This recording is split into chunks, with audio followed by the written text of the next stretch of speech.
Aunque parezca mentira, Estados Unidos es un país con menos de 300 años de historia y estas mismas calles fueron las primeras que construyeron los ingleses cuando pisaron por primera vez el Nuevo Mundo. Nos encontramos ahora mismo en Williamsburg. Este pueblo, junto con Yorktown y Jamestown, fueron las 3 colonias inglesas que formaron Estados Unidos.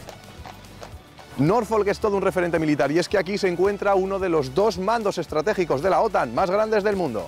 ¿Qué tal es trabajar en la OTAN, Raúl? Es interesante y es algo bastante ilustrativo, ¿no? Es enriquecedor. Aprendes a convivir con otras culturas, con otras nacionalidades, es algo que te llena. Su costa y sus bellas playas son visitadas al año por miles de turistas y tal es la influencia marina en la zona que hasta el mismísimo dios de los mares vive en sus calles. Virginia Beach está tomando bastante fama por cuidado de la vida marina. Es buena época para ver ballenas. Mira.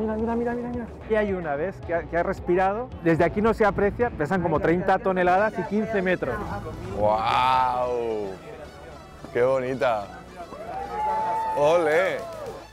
Aquí todo se compra y se vende, y es que rebuscando entre sus salones de antigüedades se pueden encontrar joyas que, quién sabe, pueden valer miles de dólares. En esta zona de Hampton Roads es muy popular el mundo de las antigüedades, desde 5 o 10 dólares hasta lo que te puedas imaginar, igual 5.000, 10.000. Que hay de todo, hay muebles, hay figurines, hay jarrones. Este es más alto que yo, ¿eh?